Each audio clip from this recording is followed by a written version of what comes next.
조세 정책까지 했나요? 우리 투자로 들어갔습니까? 혹시 조세 정책까지 했나요? 네.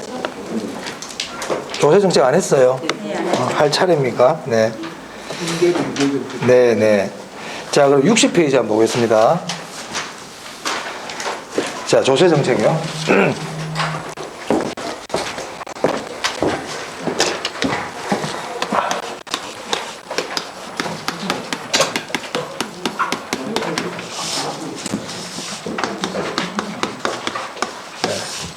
이 조세 정책은 우리 보통 한 문제가 보통 출제가 되거든요. 한 문제가 보통 출제가 되고, 이 조세 정책에서 제일 중요한 부분은 조세의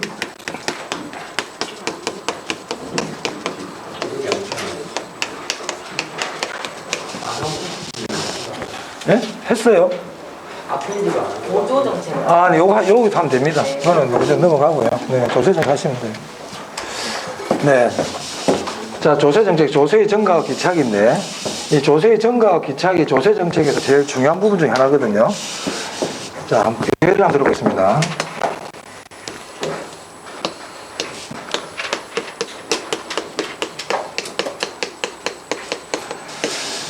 네, 임대주택이 이렇게 있는데요. 임대주택에는 임대인이 있고, 임차인이 있죠. 임대인과 임차인이 있는데, 임대인이 집주인이죠. 임차인이 이제 세대를 사시는 분이고, 자, 임대인이 공급자고요. 자, 임차인이 수요자예요. 자, 근데 정부가 이번에 임대인에게 재산세를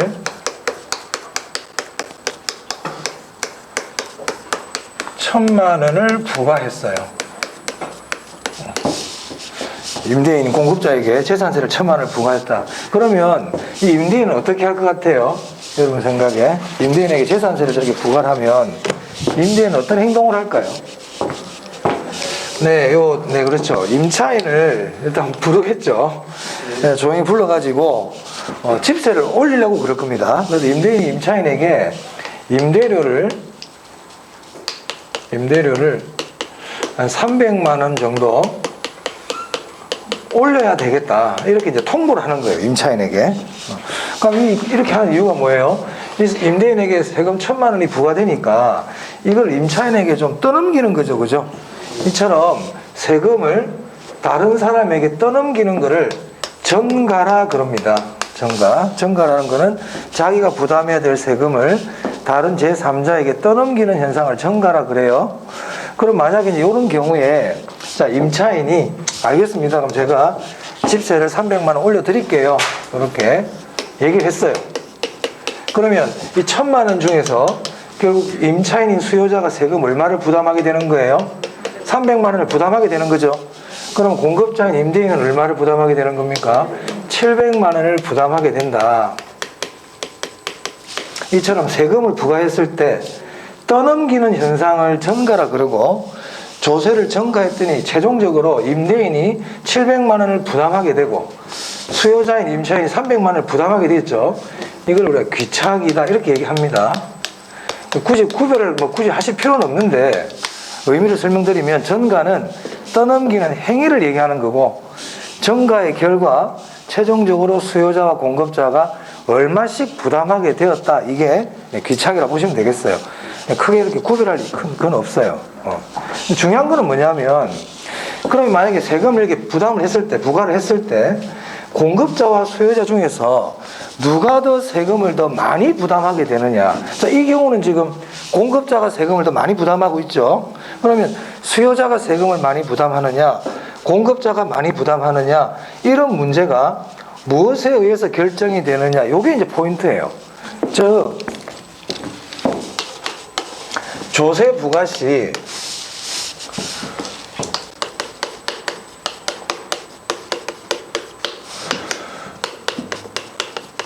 수요와 공급의 가격 탄력성에 의해서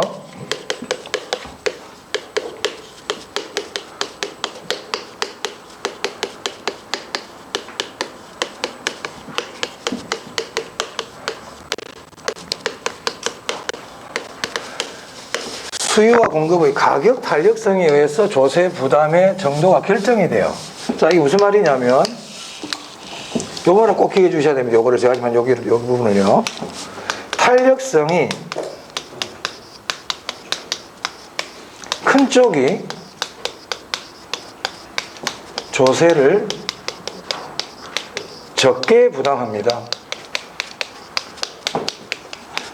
이걸 반대로 똑같은 논리로 그러면 탄력성이 작은 쪽은요? 세금을 많이 부담하겠죠. 탄력성이 작은 쪽이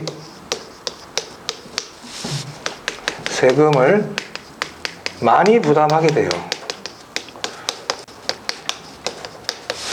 자, 여기서요. 탄력성이 크다. 탄력성이 크다는 얘기는 우리가 탄력성 공부할 때 탄력성이 크다는 게 무슨 의미였죠? 양의 변화가 많이 일어나는 거죠.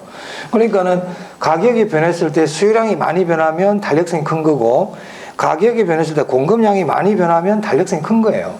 근데 탄력성이 큰 게 양의 변화가 많이 일어난다 이 말도 맞지만 그 이면에는 이런 의미도 갖고 있거든요.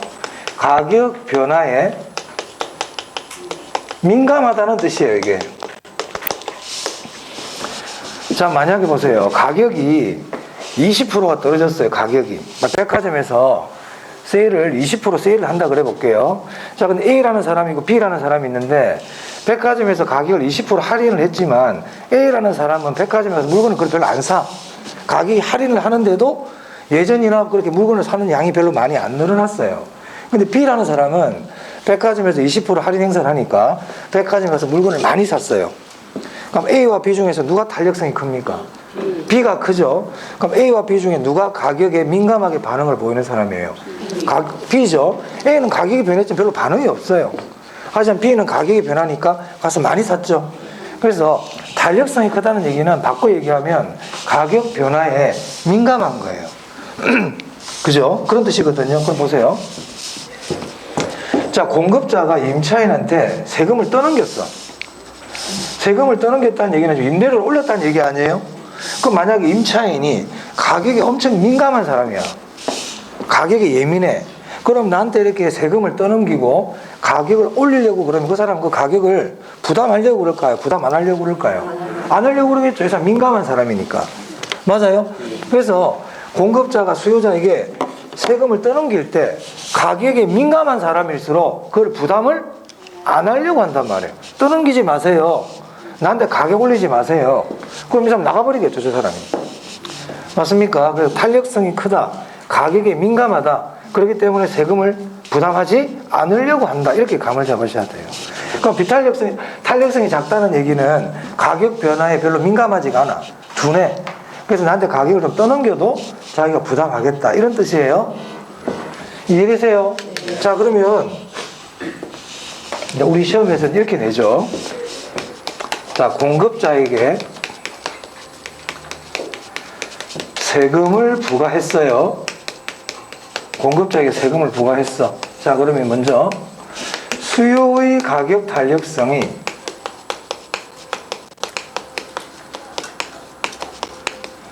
공급의 가격 탄력성보다 커요. 시험에 이제 이런 말을 주죠. 수요의 가격 탄력성이 공급의 가격 탄력성보다 크다. 이런 말을 이제 시험에서 줍니다. 이때 세금을 부과했다는 거예요. 그럼 이때 조세 부담은 수요자의 조세 부담하고 공급자 조세 부담이 있을 때 누가 세금을 더 많이 부담한다는 뜻입니까? 탄력성이 작은 쪽이 많이 부담한다 그랬죠? 이렇게 된다 이 말이에요. 탄력성이 큰 쪽이 세금을 적게 부담하고 탄력성이 작은 쪽이 세금을 많이 부담한다. 이거 이해되십니까? 별거 없으면 탄력성이 작은 애가 많이 부담한다고요. 그거예요. 이거 꼭 알아놔야 돼. 시험에 잘 물어보는 내용이에요. 그러니까 탄력성이 큰 사람이 세금 적게 부담해. 탄력성이 작은 사람이 세금을 많이 부담해. 기억하셔야 되고. 두 번째, 그럼 만약에 공급의 가격 탄력성이 완전 비탄력이에요. 완전 비탄력적이라는 것은 탄력성이 얼마죠? 0이죠. 탄력성이 0이에요. 그럼 이럴 때 세금을, 공급자에게 세금을 부과하면 세금 부담은 어떻게 될까 이 말입니다. 어떻게 될까요? 자, 탄력성이 작은 쪽에 세금을 많이 부담한다고 그랬는데 공급자가 지금 탄력성이 0이잖아요. 그럼 어떻게 될까요? 세금을 누가 다 부담할 것 같아요? 그렇죠. 공급자가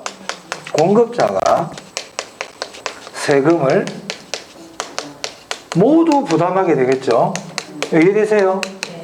탄력성이 작을수록 많이 부담한다고 했잖아요. 근데 공급의 탄력성이 0이니까 공급자 자체가 다 부담해야 된다 이 뜻입니다. 또 볼까요? 세 번째.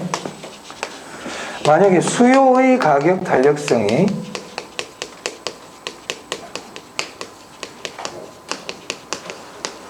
완전 탄력이에요. 완전 탄력적. 완전 탄력적이라는 거는 탄력성이 얼마죠? 무한대죠.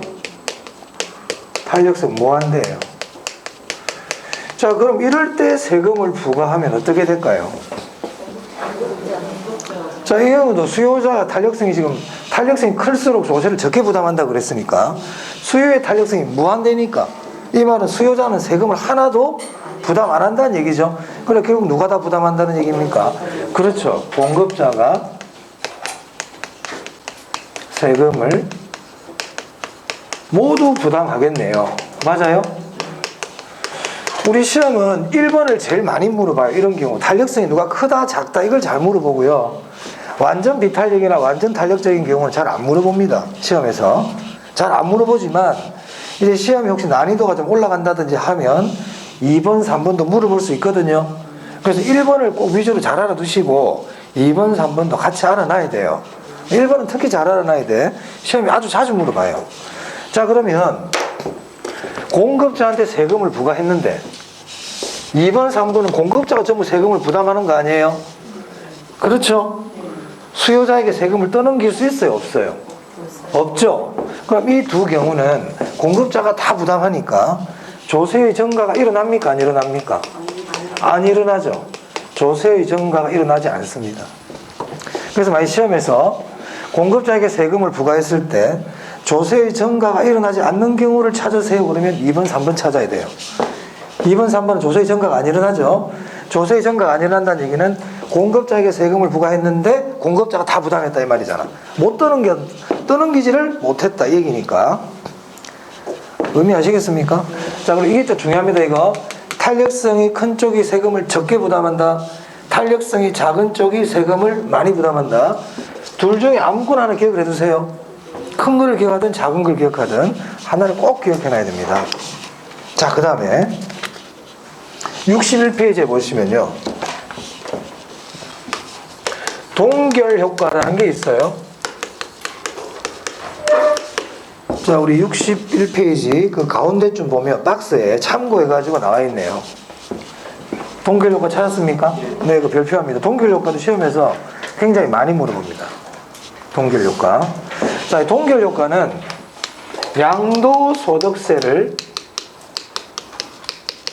중과하면 양도소득세를 많이 부과한다 이 말이에요. 양도소득세는 어떨 때 내는 세금이죠? 집을 처분할 때. 맞아요? 수요자가 내는 세금이에요? 공급자가 내는 세금이에요? 공급자가, 집을 파는 사람이 내는 세금이잖아. 그죠? 근데 이는 양도소득세를 중과했단 말이야. 자, 그러면 집을 팔까요? 안 팔까요? 안 팔까요? 네? 안 팔겠죠? 그럼 공급이 증가합니까? 감소합니까? 감소합니다. 공급이 감소해요. 그럼 공급이 감소하면 가격은 어떻게 될까요? 오르겠죠. 그래서 만약에 주택의 양도소득세를 중과했다. 그러면 주택의 공급이 감소하고 주택의 가격이 오르겠네요. 상가의 양도소득세를 중과했다. 상가의 공급이 감소하고 상가의 가격이 오르겠죠. 토지의 양도소득세를 중과하면 토지 공급이 감소하고 토지의 가격이 오르겠다. 이렇게 되겠네요. 맞아요? 네, 그런 의미가 되겠습니다. 꼭 알아두셔야 됩니다. 그럼 여기서 중요한 건 이겁니다. 특히 공급이 준다. 공급이 준다. 그리고 동결 효과는 양도소득세와 관계된 거지 뭐 재산세와 관계되는 게 아닙니다. 재산세를 중과했을 때 재산세를 중과해도 공급이 줄 수 있거든요. 재산세를 중과했을 때 공급이 감소하고 가격이 상승하는 것을 동결 효과를 한다 그러면 맞아요? 틀려요? 틀렸다. 동결 효과는 무슨 세금? 양도소득세와 관계 있는 거예요. 자, 그럼 조세의 증가와 기차가고요. 동결 효과까지 보시면 되겠습니다. 자, 이제 우리 64페이지에 이제 투자론 한번 볼게요. 투자론.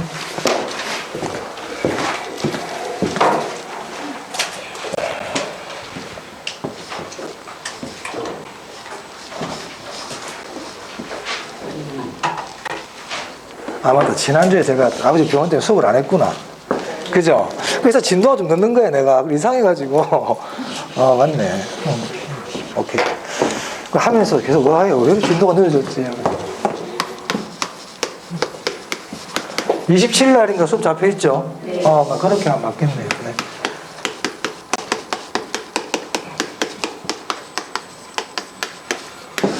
자, 부동산 투자론인데요. 이 투자론은 평균적으로 8문제 정도 출제된다 보셔야 돼요.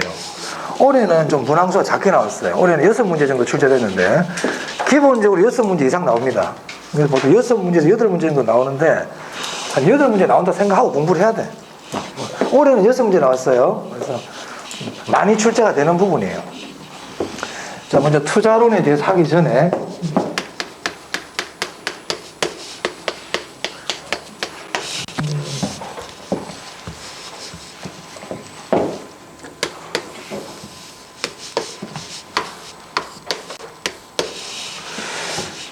자, 이 건물이 하나 있어요.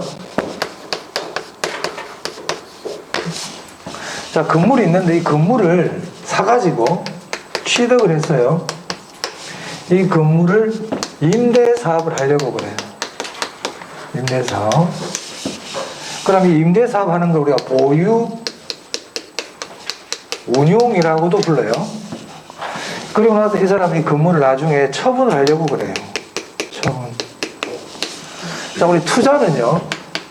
투자는 취득, 보유, 운용, 처분이라는 이 세 가지 단계를 거칩니다. 제가 지금 투자와 투기 차이점 얘기하려고 그러거든요, 지금. 자, 근데 투기는 취득과 처분만 있어요. 즉, 보유와 운용에 대한 개념, 이게 없어요. 일단.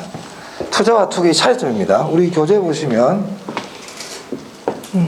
그런 말이 책에 없네요. 네. 자, 투자와 투기의 차이점. 자, 이때 보세요. 보유 운용 단계에서 있잖아요. 보유 운용 단계에서 발생하는 수익을, 이때 발생하는 수익을 소득 이득이라 불러요. 보유 운용 단계, 임대료 들어올 거 아니에요, 임대료. 임대료와 관련되는 수입을 소득 이득이라 불러요. 보유하고 있는 동안에 계속적으로 일어나는 수익을 얘기합니다. 근데 처분할 때 발생하는 수익을 자본 이득이라 그래요. 그럼 이 소득 이득은 한 번만 발생할까요? 여러 해 동안 발생할까요? 여러 해 동안 발생하죠. 하지만 자본 이득은 여러 해 발생한다. 한 번 발생한다? 한 번 발생합니다. 그럼 투기는 소득 이득이라는 게 있을까요? 없어요. 소득 이득이 목적이 아니에요.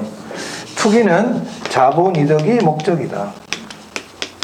그래서 보통 투기 같은 경우는 단기 차익이 목적이죠. 여기서 단기는 짧은 기간이에요. 우리 수요 공급할 때 단기, 장기는 짧은 개념이 아니라 그랬죠. 여기서 투자론에서 단기는 짧은 기간을 얘기합니다. 자, 그래서 투자와 투기의 차이점, 투자와 투기의 차이점 아셔야 되고, 그리고 보유 운용 단계에서 발생하는 수익을 뭐라고 부른다고요? 소득 이득. 처분 단계에서 발생하는 수익을 뭐라고 부른다고요? 이런 것들은 기억을 해주셔야 됩니다. 이런 거는 기억을 해야 앞으로 개론을 공부하는 데 도움이 돼요. 됐어요? 투자와 투기의 차이점 봤어요. 자, 우리 교재 한번 볼까요? 64페이지 보시면 투자의 개념 이렇게 돼 있죠. 찾았습니까? 굳이 안 중요합니다. 안 중요해. 투자는 자, 만약에 제가 돈이 한 1억 정도 있어요. 그럼 1억이란 돈을 가지고 할 수 있는 행동이 크게 두 가지가 있거든요. 첫 번째는 다 써버리는 거예요. 백화점에 가서 쇼핑해가지고 다 써버려. 생각만 해도 기분 좋죠. 한번 그래 봤으면 좋겠다, 그지? 뭐 산수갑산을 갈 망정. 한번 막 확 썼으면 좋겠네. 그렇게 써버리는 게 있어. 그게 소비야. 자, 근데 그렇게 하지 않고 미래에 내가 수익을 위해서 토지를 사놨어요. 땅을 지금 1억 주고 샀어. 한 이게 몇 년 지나면 한 2억 정도 될 거라는 기대를 가지고 토지를 샀단 말이에요. 이처럼 미래 수익을 위해서 현재의 소비를 포기하는 행위를 투자라 그래요. 크게 뭐 외우고 갈 필요 없습니다. 아, 그런 게 투자구나 이렇게 아시면 되는데, 자, 그럼 보세요. 내가 땅을 사가지고 한 몇 년 뒤에 한 2억 정도 될 거야 이렇게 생각하고 토지를 샀단 말이에요. 근데 몇 년이 지나고 나서 실제대로 내 예상대로 토지 가격이 그렇게 오를 수도 있지만 안 오를 수도 있죠. 그러니까 내 생각대로 안 될 수도 있잖아요. 그죠? 이걸 우리가 위험이라 그래요. 그 위험이라는 거는, 우리 투자론에서 위험이라는 거는 내 생각대로 안 되는 거예요. 내 생각대로 안 되는 거. 그럼 이거를 위험이 뭡니까 그랬는데 내 생각대로 안 되는 것, 그렇게 얘기하면 좀 이상하잖아. 그래서 이제 책에는 이렇게 돼 있단 말이에요. 실제 수익과 내 예상이 달라질 가능성, 이렇게 표현한단 말이에요. 그래서 우리가 투자론이라는 거는, 투자는 결국 목적이 뭐냐? 내 미래 수익을 위하여 투자를 하는 거예요. 하지만 미래라는 건 확실하지 않기 때문에 위험이 뒤따른다. 그래서 투자는 수익과 위험이라는 양면성을 갖고 있습니다. 그래서 결국 우리가 투자론을 공부한다는 얘기는 수익과 위험에 대한 공부를 한다, 이렇게 보시면 되겠어요. 자, 그래서 우리 교재를 보시면요, 65페이지에 자, 위험의 의의와 총위험 그래가지고 그 의의 한번 보겠습니다. 줄 한번 쳐볼게요. 위험이란 줄 치세요. 위험이란, 그 의의 위험이란 있죠? 네, 위험이란 줄 치시고요. 맨 밑에 한번 보겠습니다. 맨 밑에 예상된 결과와 실현된 결과가 달라질 가능성 보입니까? 네, 그 줄 치시면 그게 위험이에요. 그러니까 내 예상하고 실제하고 달라질 가능성을 뭐라 부른다? 위험. 내 생각대로 안 되는 거죠, 한마디로. 그럼 그 위에 보시면요, 한 칸 위에 변동 가능성이라고 되어 있나요? 네, 줄 치세요. 그 위험은 변동 가능성인 거예요. 자, 그리고 그 위에 맨 첫째 줄에 보면 불확실성이라고 있습니까? 네, 줄 칩니다. 그래서 우리가 위험 그러면 실제와 예상이 달라질 가능성, 변동 가능성, 불확실성, 전부 다 위험을 나타내는 말이에요. 됐죠?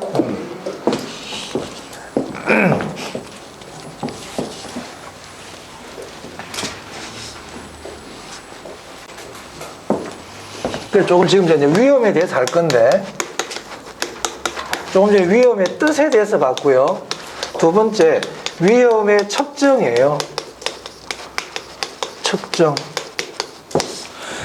측정이라는 것은 어떤 크기를 지어가지고 숫자로 표현하는 걸 측정이라 그럽니다. 어떤 사물의 무게를 다룬 것을 우리가 중량이라 그러고, 사람의 무게는 체중이라 그러고, 그죠? 이 사람이 눈이 잘 보이느냐, 잘 보이지 않느냐를 측정한 걸 뭐라고 불러요? 시력이라 부르죠. 맞습니까? 그 어떤 걸 측정해가지고 부르는 이름들이 있단 말이야. 그럼 위험도 위험이 크냐, 작으냐를 나타내는 이름이 있다고요. 위험의 측정. 그걸 뭐라고 부르냐면 분산이라 그래요. 분산. 분산이 위험의 측정이에요. 그러면 분산이 크다 이 말은 위험이 크다. 그러니까 분산이 5%다, 6%다, 7%다 이렇게 표현을 하거든요. 표준 편차라는 게 있어요. 표준 편차도 위험의 측정이에요. 그럼 제가 이게 무슨 의미냐면, 앞으로 제가 분산, 표준 편차 이런 말을 쓰면 뭐라고 생각하라고요? 위험을 나타낸다, 이렇게 생각하시면 됩니다. 그럼 분산이 크다, 표준 편차가 크다 이 말은 무슨 뜻입니까? 위험이 크다, 이런 의미가 되겠어요. 그 정도 아시면 되고요.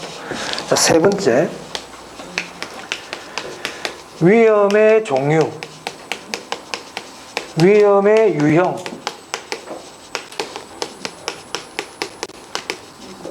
네, 이 부분이 좀 중요합니다. 우리 교재는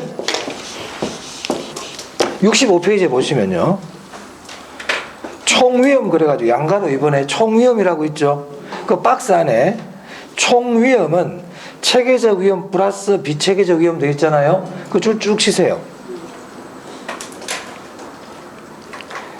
이게 사실은 이런 뜻이거든요. 사람은 남자 플러스 남자 아닌 사람 이 뜻이야. 또는 여자 플러스 여자 아닌 사람. 체계적 위험 플러스 비체계적 위험이니까.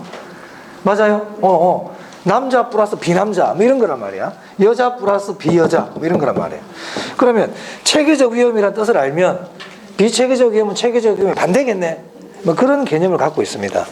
그래서 이 체계적 위험은 매우 중요하거든요. 뜻이. 체계적 위험은 뜻이 매우 중요해요. 자, 그리고 박스 안에 보세요. 자, 체계적 위험 보면 동그라미 1번에 뭐라고 되어 있죠? 피할 수 없는 위험이죠. 중요합니다. 그거 줄을 딱 치고 별표하세요. 체계적 위험은 피할 수 없는 위험이에요. 피할 수 없어요. 피할 수 없어요. 피할 수 없다는 얘기는 제거할 수 없다는 뜻이기도 합니다. 피할 수 없다, 제거할 수 없다. 그럼 이 체계적 위험은 과연 어떤 위험이기에 피할 수 없냐는 거예요. 그래서 피할 수 없는 위험 그 옆에다가 피할 수 없는 위험 그 옆에 괄호 딱 하고요. 이렇게 적으세요.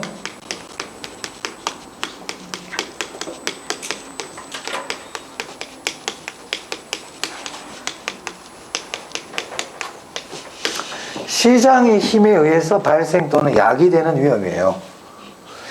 이렇게 적으시고 시장 동그라미 딱 하세요. 시장.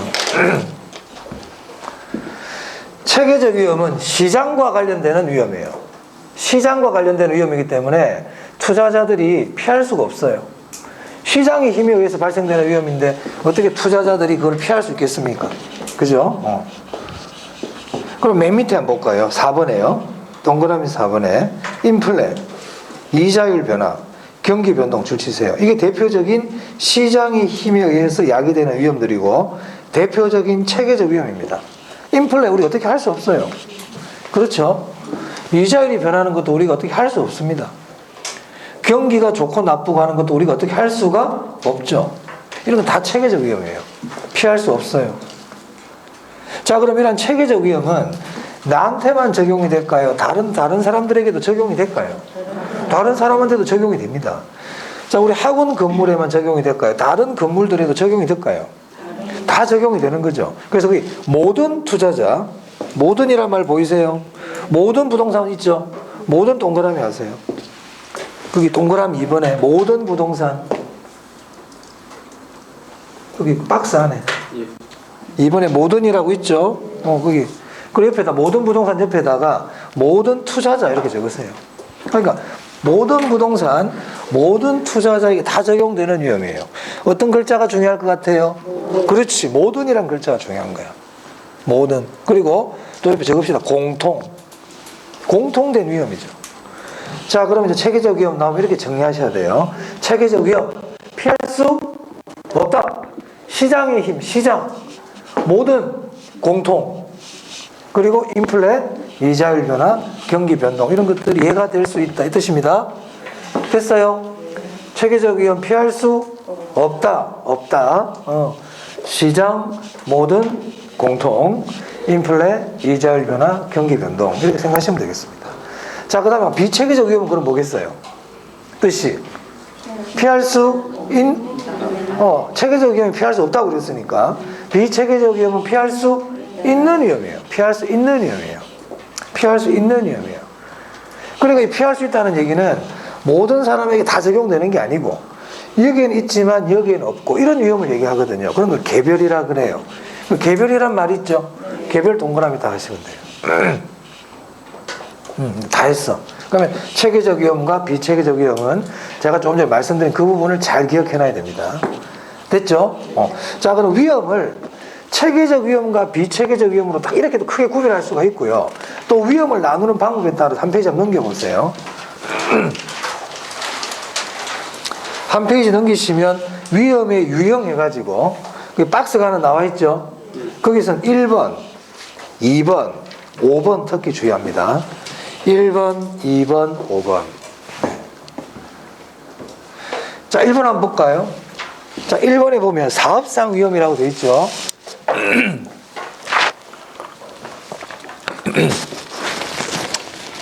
자, 사업상 위험이죠. 거기 부동산 사업 자체에서 보고 계십니까?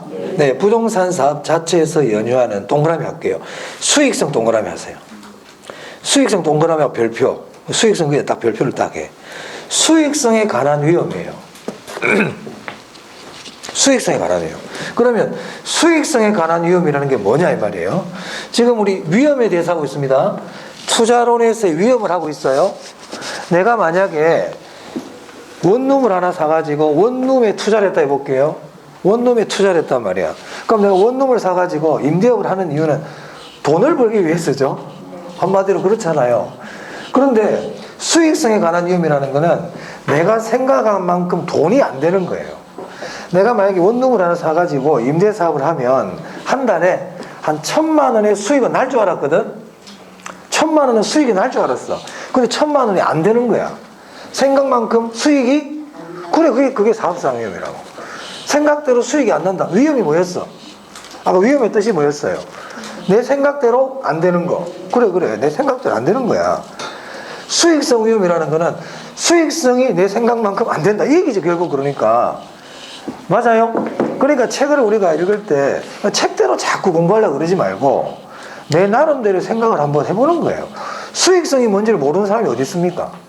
야, 수익이 안 나. 돈이 안 돼. 이 얘기잖아요. 그러니까 수익성 위험은 한마디로 돈이 안 된다는 거야. 돈이 안 되는 거야. 돈이 안 벌려들여진다 이 뜻입니다. 자, 그러면 왜 돈이 안 될까? 왜 내 생각대로 수익이 안 날까? 그 이유가 있단 말이야. 그 이유에 해당하는 게 기업 니은디귿이에요. 시장, 운영, 위치적 위험. 보이세요? 니은디귿은 안 중요하고요. 기업만 하나 별표할게요. 기업, 시장 위험만. 그럼 거기 시장 위험에 보면 뭐라고 되어 있냐면 시장의 수요 공급 상황의 변화 이렇게 되어 있죠. 수요 공급 상황 변화줄 한번 쳐볼까요? 그럼 여러분들이 수요 공급 상황의 변화줄을 딱 쳤어요. 그러면 여기서 시장 위험에서 수요 공급 상황이 변했다는 것은 어떤 의미일까? 한번 여러분들이랑 생각해. 내가 여러분들이 건물을 샀다고 생각을 해. 건물을 사가지고 임대업을 하는데 돈이 안 된다는 얘기야. 근데 돈이 안 되는 원인을 보니까 첫째 시장 위험인데 시장 위험이 수요와 공급의 변화 때문이래요.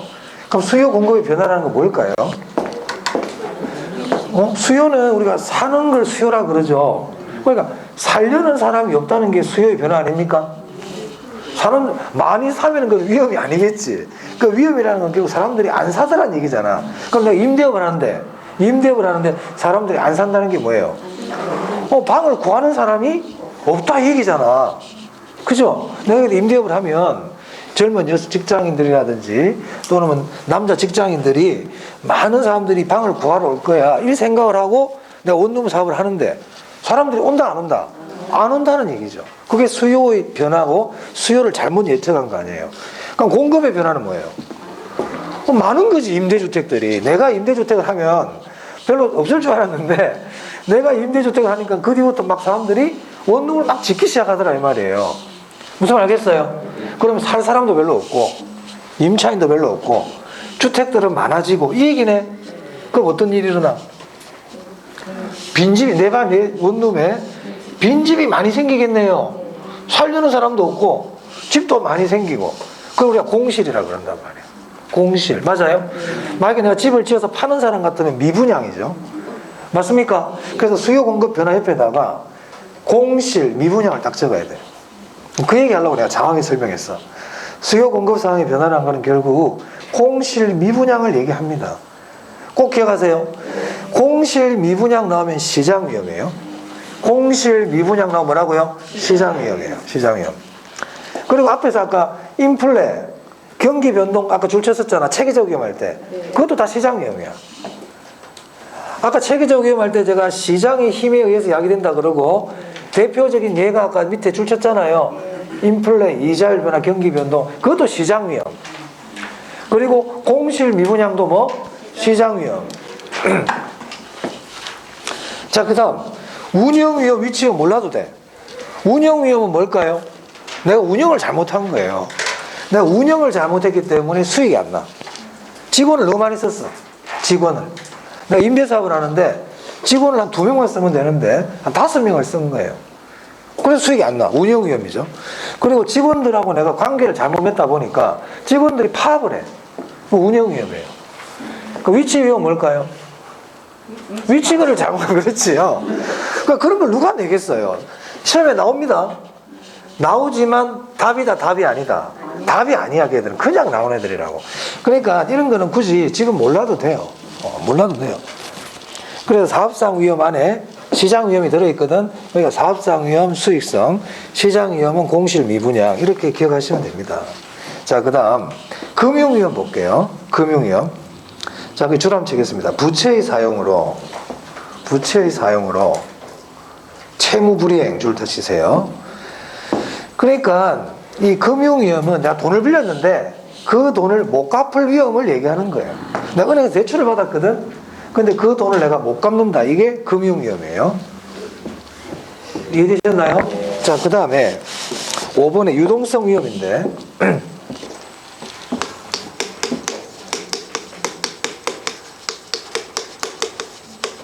자, 유동성 줄 칠까요? 자, 그 밑에다가 이렇게 적으세요. 현금화. 우리가 현금으로 바꾸는 거를 유동성이라 그래요. 현금으로 바꾸는 거를 유동성이라 그래요. 같은 말로요. 황금성 이렇게도 불러요. 그러면 이 유동성 위험이라는 거는 유동성 위험은 현금화가 잘 된다는 거예요? 현금화가 어렵다는 거예요? 현금화가 어렵다. 현금